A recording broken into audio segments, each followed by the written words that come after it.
Hey guys, और you I am Indresh RC. आज एक आइलैंड बहुत चर्चा में है, कच्छ दीव आइलैंड, और प्रधानमंत्री मोदी ने इसके बारे में ट्वीट किया है। ये है प्रधानमंत्री मोदी का ट्वीट। ये 31 मार्च को प्रधानमंत्री मोदी ने ट्वीट किया और इस ट्वीट को 2.5 मिलियन लोग देख चुके हैं।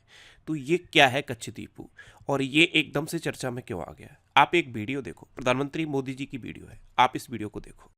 कोई पूछे इनको कच्छ द्वीप क्या है? इतनी बड़ी बातें करते हैं ना, आज मैं बताना चाहता हूँ ये कच्छ द्वीप। और ये कच्छ द्वीप कहाँ आया, जरा उनको पूछ लीजिए। इतनी बड़ी बातें लिख करके देश को गुमराह करने का प्रयास कर रहे हैं। और ये डीएमके वाले, उनकी सरकार, उनके मुख्यमंत्री मुझे चिट्ठी लिखते हैं, अभी भी लिखते हैं और कहते हैं मोदी जी कच्छ द्वीप वापस ले आइए। एक कच्छ द्वीप है क्या? किसने किया? तमिलनाडु से आगे श्रीलंका के पहले एक टापू किसने किसी दूसरे देश को दे दिया था? कब दिया था? कहां गई थी? क्या ये भारत माता नहीं थी वहां? क्या वो मां भारती का अंग नहीं था? और इसको भी आपने तोड़ा। और कौन था उस समय? श्रीमती इंदिरा गांधी के नेतृत्व में हुआ था। इस वीडियो में प्रधानमंत्री मोदी जी बता रहे हैं कि तमिलनाडु के आगे और श्रीलंका से पहले एक टापू है कच्छ द्वीप, जिसे श्रीलंका को दे दिया गया। तो ये पूरा का पूरा विवाद क्या है, इसको हम पूरा डिटेल में समझेंगे। पूरा वीडियो आप ध्यान से देखिए। लास्ट में मैं आपसे क्वेश्चन पूछूंगा, उसका आंसर आपको कमेंट बॉक्स में बताना है। तो वीडियो सुन के इतना तो समझ में आ गया होगा कि इस आइलैंड को श्रीलंका को दिया गया था। देखो मैप में देखो, ये है कच्छ द्वीप आइलैंड, यहाँ पे रामेश्वरम है और यहाँ पे श्रीलंका का जाफना पोर्ट है वो है। तो ये जो कच्छ द्वीप आइलैंड है ये रामेश्वरम से लगभग 19 या 20 किलोमीटर की दूरी पर है। और ये जो जाफना फोर्ट है ये बहुत इंपॉर्टेंट है, जाफना फोर्ट, और कई बार चर्चा में रहता है। यहाँ से 16 या 17 किलोमीटर की दूरी पर है। तो हुआ क्या था, 1974 में उस टाइम की प्रधानमंत्री इंदिरा गांधी ने ये कच्छ द्वीप श्रीलंका को दे दिया गया था। अब श्रीलंका को दे दिया इसीलिए चर्चा में आया। हुआ क्या, बीच में एक बार तमिलनाडु के चीफ मिनिस्टर ने प्रधानमंत्री मोदी को लेटर लिख दिया कि कच्छ द्वीप को वापस ले आइए। बस यही बात थी और ये आइलैंड अब बहुत ज़्यादा चर्चा में है। ये मैंने आपको ट्वीट दिखाया।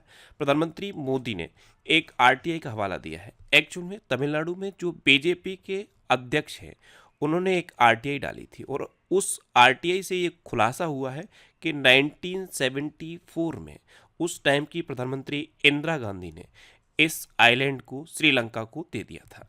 अब जैसे ही ये आरटीआई का जवाब आया, मैंने आपको बताया तमिलनाडु में भाजपा के चीफ हैं के अन्नामलाई, इन्होंने ही आरटीआई डाली थी और इसी आरटीआई में ये खुलासा हुआ है कि 1974 में इस आइलैंड को श्रीलंका को दिया गया था। 1974 में भारत में प्रधानमंत्री थी इंदिरा गांधी और श्रीलंका में राष्ट्रपति थी श्री माबो भंडारनायके। इन दोनों के बीच दो दौर की वार्ता हुई।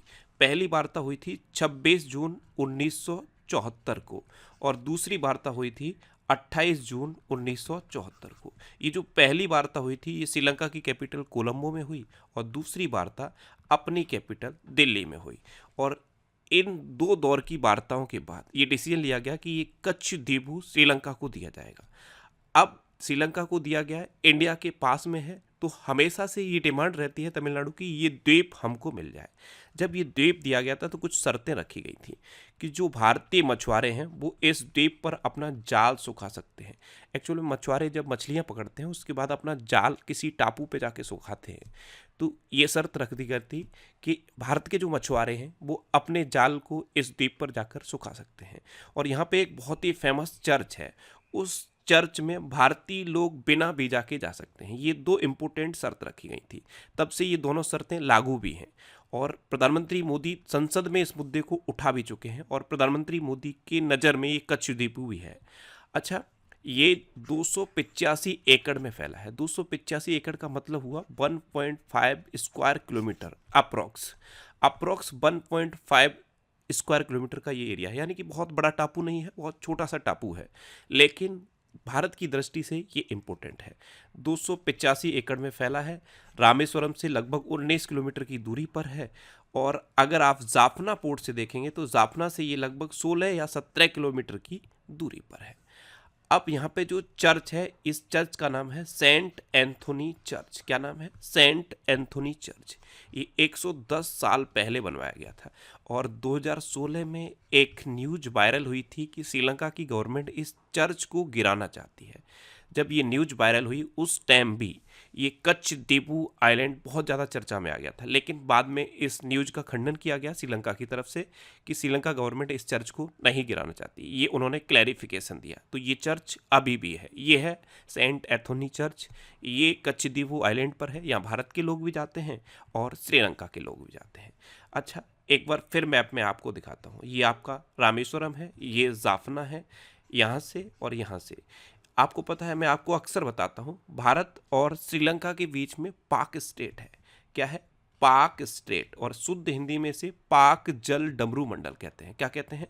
पाक जल डमरू मंडल। और अब आपको ये कच्छ दीवू भी याद रखना है, क्योंकि अब कॉम्पिटिटिव एग्जाम में पूछा जा सकता है कि कच्छ दीवू कहाँ है। तो ये भारत के और श्रीलंका के बीच में है, यानी कि जब आप तमिलनाडु से चलेंगे तो पहले कच्छ दीवू पड़ेगा, उसके बाद श्रीलंका। यही प्रधानमंत्री मोदी ने अपने स्पीच में भी बोला कि तमिलनाडु के आगे और श्रीलंका से पहले कच्छ दीवू टापू है। तो आई होप अब आपको समझ में आ गया होगा कि ये कच्छ दीवू क्या है, ये चर्चा में क्यों आया, और इसे श्रीलंका को कब दिया गया और क्यों दिया गया। अब मैं आपसे एक क्वेश्चन पूछ लेता हूँ, इसका आंसर आपको कमेंट बॉक्स में बताना है। श्रीलंका में भारत के उच्चायुक्त कौन है? 4 ऑप्शन दिए गए हैं, इनमें से आपको अपना आंसर बताना है। और जब भी आप आंसर लिखो, उस आंसर के बारे में डिटेल में लिखा करो, और कोई भी क्वेश्चन जब मैं आपसे पूछता हूँ उसका आप आंसर जरूर देने की कोशिश किया करो। ज़्यादा से ज़्यादा क्या होगा, आंसर गलत होगा, लेकिन आंसर जरूर किया करो। तो ये आपके लिए क्वेश्चन है, श्रीलंका में भारत के उच्चायुक्त कौन है? इसका आंसर आपको कमेंट बॉक्स में बताना है। और ये फैक्ट स्टडी चैनल है, इस पर मैं बीच बीच में वीडियो अपलोड करता रहता हूँ। मेरी कोशिश है कि इस चैनल पर भी रेगुलर वीडियोस को अपलोड करता रहूँ। तो इस चैनल को आप सब्सक्राइब कर लो और बेल आइकन को जरूर प्रेस करना, जिससे कि आपको सभी वीडियो सबसे पहले मिलती रहे। Thanks for watching.